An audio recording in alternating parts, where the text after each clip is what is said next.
Hello again, Dr. Jimmy. Once again, this is still Saturday, June 4th, 2016.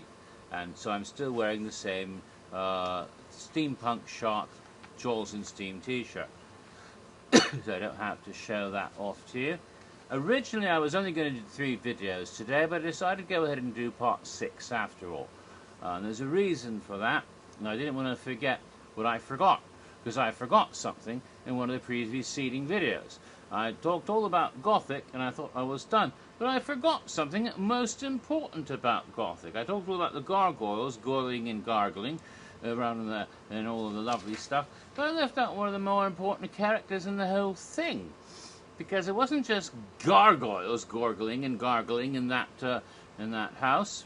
There was also a fellow, Quasimodo, even though he's normally in Paris, you know, Notre Dame de Paris, which was the novel that Victor Hugo wrote about him. You might be familiar with him from a Disney cartoon, and if so, shame on you. God, that's a Baudelaireization. I mean, in the cartoon, you know, Frollo and Jehan are 2 different people, by the way, but they're both in the book. And they sort of combine them and turn him into a non-ecclesiastical figure. Claude Frollo is a bishop, okay? They try to pretend he wasn't one in the movie. There's all sorts of stuff that they screw around with in this movie. And I'm sorry, read the book and you'll find out that everything is not the same. In fact, almost everything is not the same as in the Disney version. Just like the Little Mermaid, you know? In Hans Christian Andersen, she doesn't get the prince. She fucking dies! Okay? That's what happens to Ariel, although she's not named Ariel. Her flesh dissolves into foam. She's dead. She dies like rotting fish, okay? She's pushing up daisies. It's a tragedy. And so is the Hunchback of Notre Dame.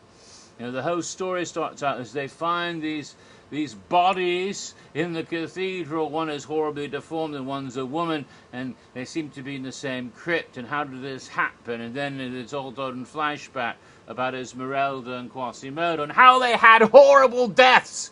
It's not a happy ending. I'm sorry. So you see the Disney cartoon. Oh, it's so sweet. And, you know, Quasimodo dies. Esmeralda dies. Phoebus dies. All the people that you might like in the story die. It's awful. I'm sorry. It's not a nice story. The original story is just bloody awful. The Universal Silent Picture also changed the ending and gave a happy ending for Phoebus and Esmeralda, although Quasimodo still dies. And they made Frollo into a good guy and his brother Jehan into the main villain, instead of having them both be evil. I guess they didn't want the Archbishop to be the better villain in that particular one. So it's not that close to the book either, but it's a lot closer than a Disney movie. Plus, brilliant performance by Lon Chaney. And I think the one with Anthony Quinn is probably closer to the book than any of the various versions I've seen. Really a bit of a downer because it is closer to the book. Charles Laughton one has got a even that one, Quasimodo's still alive. Everyone's happy. That was almost as happy as the Disney version. Again, brilliant performance by Charles Laughton. So, you know, it's a great role for an actor. You know, you get to deform yourself. You know, sanctuary. And I'm sorry, you go through this scene and there's a bell tower and there's someone's lunch. I guess it's Quasimodo's lunch. And then there's Quasimodo himself, the Hunchback of Notre Dame.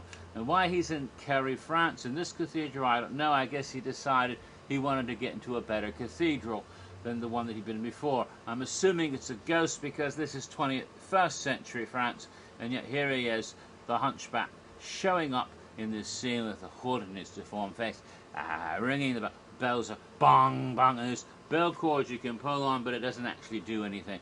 And there's a bell that's fallen into the floor, and he comes lurching out from behind at you, the Hunchback. So he is in the house. The Hunchback was in the house. Very good. Yes. and I couldn't help, I always wanted to shout out, "Sanctuary!" when I'm in that scene, because it's oh well. Pour molten lead on someone. We don't do that, and it'll be fun though, but alright. So, that takes care of that little bit of Gothic that I forgot about in the other video. So we continue Silent Hill. Welcome to Silent Hill. Welcome indeed. Creepy little place. You find yourself going into the school, like I said, and you go into the school bathrooms. And there's this horrible, horrible thing that's distorted and all. You'd think it's a dummy, but it's alive and it's tongue, and it's lurching at you. I forget what it was called. It's a horrible thing. It's all twisted, burnt backwards, and there's different toilet stalls, including one that says, "I dare you, I dare you, I dare you, I dare you." You're supposed to try to get the key out of there. And in the movie, there was a dead body in there, and you had the key was inside of it. So it's got that kind of awful stuff, and of course the sirens go off, and there's a bit of the crackly noise, like the place is changing. You go through a room full of nurses, just like in the movie. They're mannequins, but a few of them might come to life in another area. Unfortunately, didn't do it quite with the whole bunch around you, because that would have scared the crap out of me if I had to walk through a dark room with nurses on either side, and some were alive and some weren't. They didn't quite capture that as well as they could or should have. And the creepy little girl was up at the top of some stairs, and then Pyramid Head's knife comes through the ceiling at one point, and if you didn't look up, you'd miss it completely.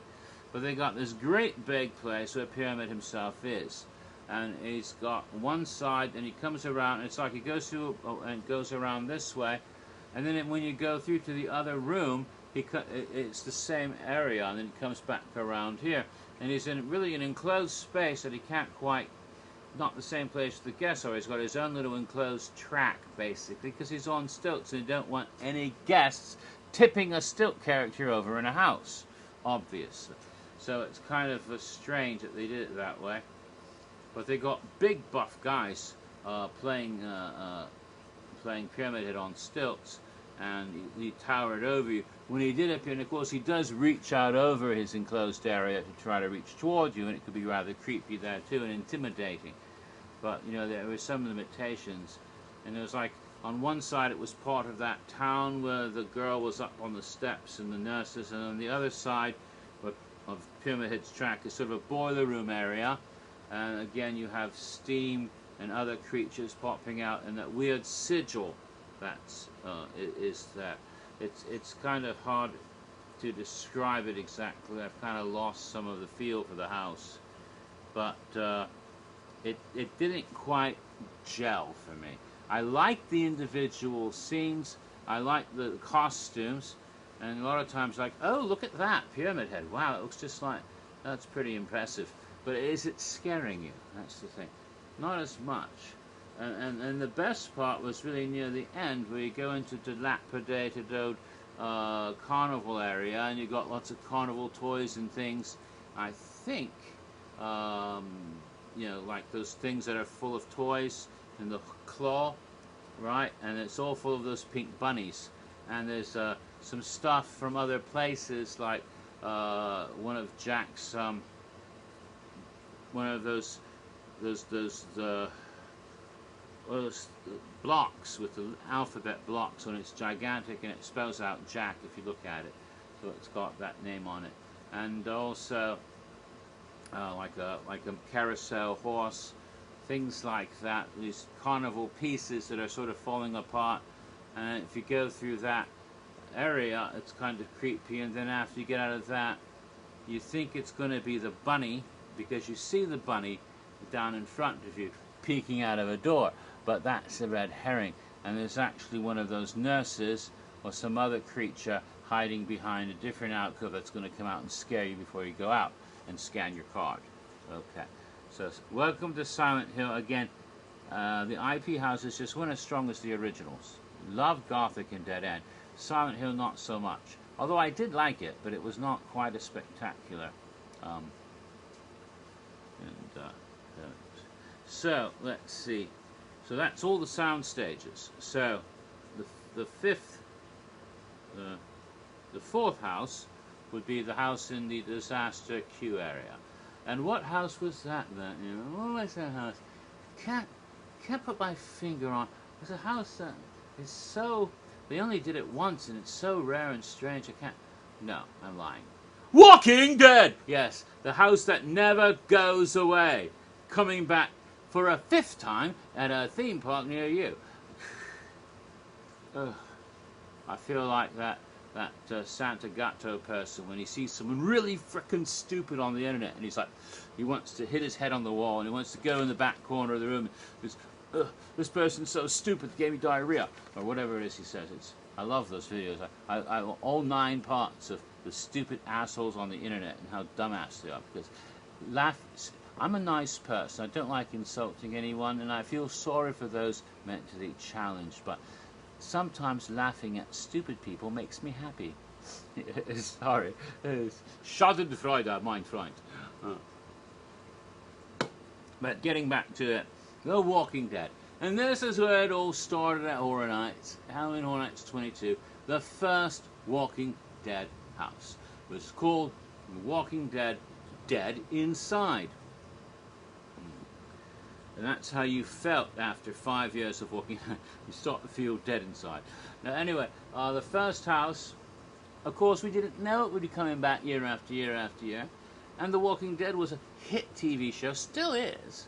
And so it's like, oh cool, Walking Dead house. We didn't realize that we'd never ever get out of it, ever. But at the time it seemed like a really neat house to have. Oh, Walking Dead house, how much fun can that be? Oh, goody goody.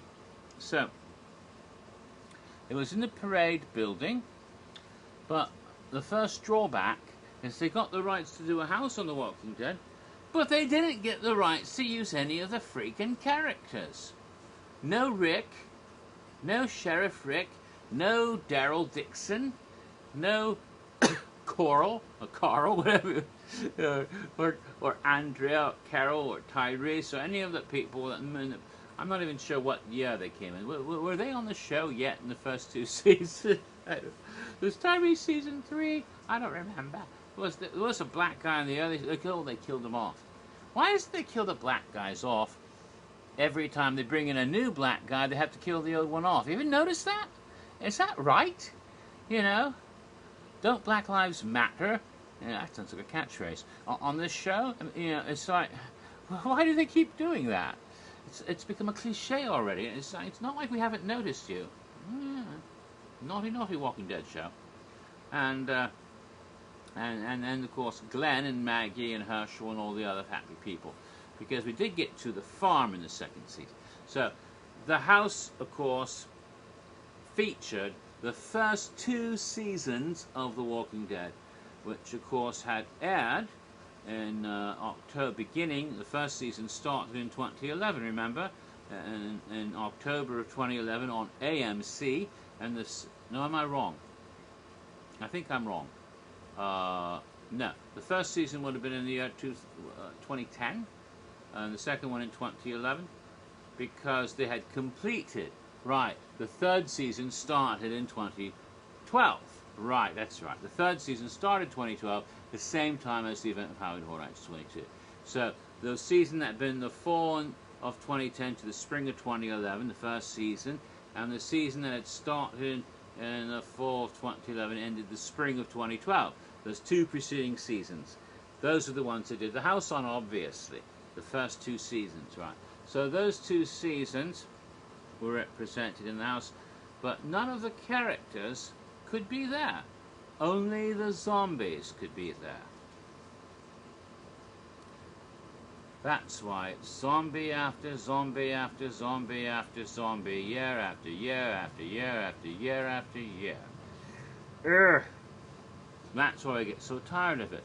Because if the actual characters could be in it, it'd be more interesting. But they aren't allowed to use them for some reason. Probably because of their likeness would be more money, I suppose. I don't know.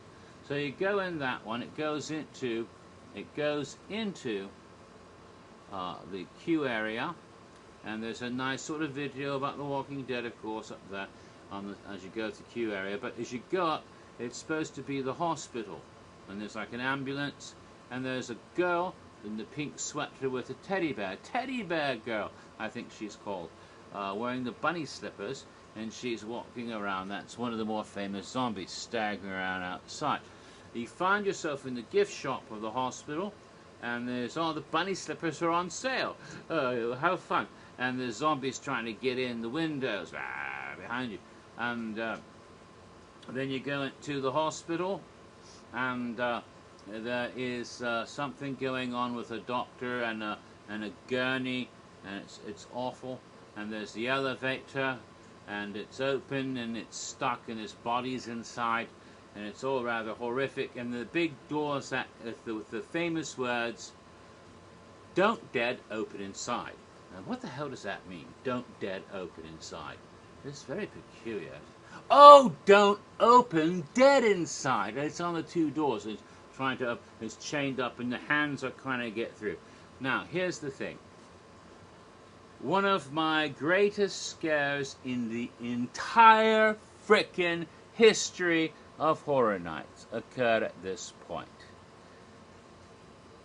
One of the greatest scares I've ever felt. And it isn't like a great creepy scare like the moment in Dead Exposure when all those damn zombies. It isn't that kind of scare. It wasn't one of the great scares that creeped you out for days on end, like one particular body collector in the fog, kind of turning his head, and it just makes shivers go down your spine. It wasn't like that.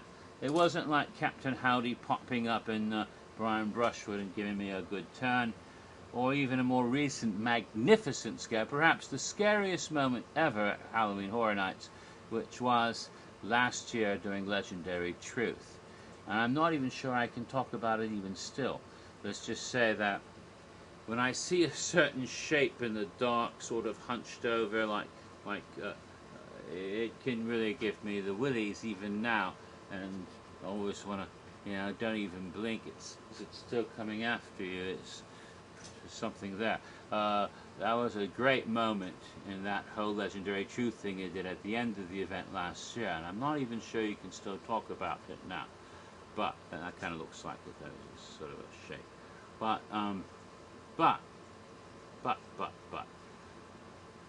jump scare. When a scare actor gets you really good, and this was one of the greatest of all time. I don't think ever topped it. I know I've never topped it because of the visceral physical reaction that occurred. So just after you pass, you go through one of those spaces, and it's the same area with the elevator. And there was one particular zombie that could jump out and scare you, right? And so,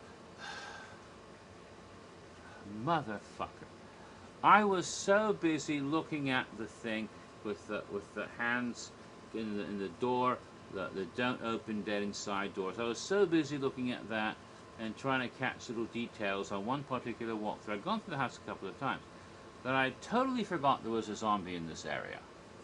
I'd completely forgotten. And it's even someone that I know. I may have met him, but I think he answers the name Army of Robots.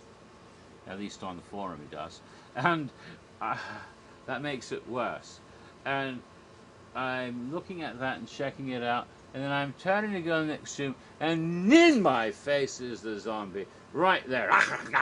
Teeth and everything. Right there. And I had absolutely unprepared for it. And not only did I, do something like, "Wah!" like that, scream like a little girl and jump back, scared out of my fuck, but it was such a scare that, I feel in my chest a clutching pain, and it's like, oh shit, is this a heart attack? Am I going to die in the Walking Dead house? And then everyone's going to be saying, oh yeah, the house must be scary. Dr. Jimmy died there of fright. And it's like, that would be so goddamn embarrassing that I said to know that I died, and my name is Walker, and I died in the Walker house. I'm like, that would just be awful. Can't allow that. Fortunately, it might have just been a moment of angina. Not vagina, that's something else entirely, and I don't do that. But angina, which is like chest pains. And it passed, and I was okay. I didn't die, and it's a good thing about being a Time Lord, you got a spare. Anyway, it was like, oh good, not dead.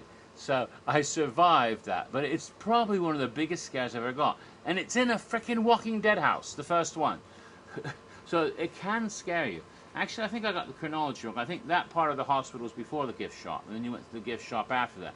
Because I think I remember clutching my chest in the gift shop going, damn. And after that, I think, is when you go up into the prison from the first season, which you don't actually, and you're on the roof of the prison, remember?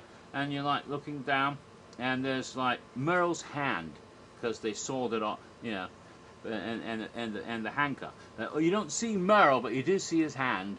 And if you didn't know where to look, you wouldn't even know it was there. Oh, that's Merle's hand. That's nice. So there's that little bit there. And we'll continue the Walking Dead house, the Walking Dead Dead Inside, next time. And that will be, I guess, part 7. And I'm not going to do that one tonight. Well, I might do it later tonight. I don't know. But I'm not going to post it with these other 4, which I'll be posting shortly. So I might get to it at a later point. But I'm not making the video now because I want to go eat something. So until then, have fun. And don't worry, Walking Dead can be fun. I almost died in the first one. So there you go.